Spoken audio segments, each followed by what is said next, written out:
all the providers in the U.S. and how they are beholden to this, their own basically. So it was Belcore. So all data flows back to iConnective, which sits in Belcore, AT&T's data Yep. centers, which just a few days ago was revealed by Wyden that trillions of Americans' phone records and data are being spied upon. Which some people always push back and say, well, we've known that. No, yes, we've known that, but we were lied to about how it really actually happened and the corporations involved, and now we have that piece and that truth. So iConnective is owned by Ericsson, but go ahead, Ed. Yeah, so iConnective is This will all change. iConnective is a supplier of network planning and network management services to telecommunications providers. I pinned the thread to the top. You could read through it. Known as Belcore after its establishment in the United States in 1983 as part of breakup of Bell Systems. If you guys remember the Bell, in the 80s, you get the Baby Bell's breakup. Yep. Keep going. Okay, so the company's name changed to Telecordia Technologies after a change of ownership in '96. So a U.S.-based company, Telecordia Technologies, doing business as where'd that go? Doing business as, sorry, the screen just bumped up for me. Doing business as iConnective is a wholly owned subsidiary of Ericsson. And you could go look that up. And I've got all the stuff in the thread there. So just recap it real fast. So when Michael talks about Ericsson, and he's talking about Ericsson, all this stuff just connects back to it. And it's all from, I've got the history laid out in that little thread there that has Michael's threads within it as well. But it makes the connection from Ericsson to the history of our infrastructure here in the U.S. And I'll land there. Thank you very much. No, for sure. I just want to add this point, right? So the Hillary Clinton laptop investigation started in New Jersey, in the Eastern District of New York, in Brooklyn, right? And then it moved to the Southern District. This is exactly what happened with the Ericsson case. So the Ericsson deal, right, is Hillary's email scandal all embroiled in one. It's Uranium One cover-up. Piscataway, Right. Piscataway, New Jersey, right? Yep.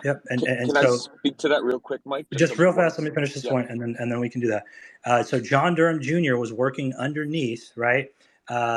This is in 2000. He was working, and a lot of people aren't aware that there's two John Durhams, right? John Durham Jr. currently operates the largest federal task force on the planet. It's called Task Force Vulcan. So a lot of people didn't notice that, he has a son, and that his son also is connected to the Clinton Foundation whistleblowers, and that all of this is interconnected to New Jersey and Hillary's laptop and the email investigation. So one thing I wanted to try to do is I'm reaching out to Nate Kane to see if he can pop in the space, because he's got a very close side of the Q in the boards, that in a way that Q operated and helped him and gave him cover. But I just want people to understand that when we talk about foreign versus domestic, Ericsson, foreign corporation, Crown operated, out of our jurisdiction, out of our control.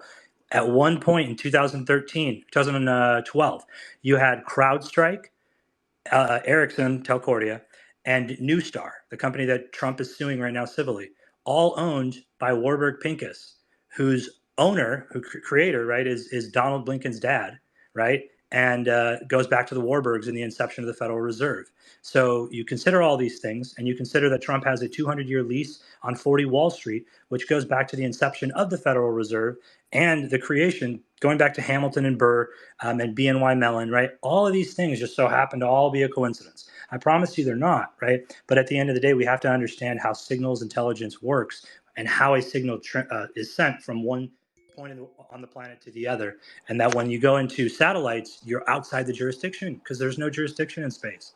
So there's a lot of different pieces, which is why they launched Space Force. But the point I'm getting at is this. There's so much to all of this, and we all have good pieces to the puzzle. The more we can come together, hear each other out, and connect, the more we can understand. And nobody has all the answers, but sometimes it's good to connect, collaborate, and work together on things, because I promise you that's the way forward. So Dr. Jan said she's real quick walking her dog, and then I'm going to bring her back. One last thing, Michael. Got a lot of people requesting. Go ahead. Yeah, just to add to what somebody was saying earlier. Yeah, they wanted the information out there.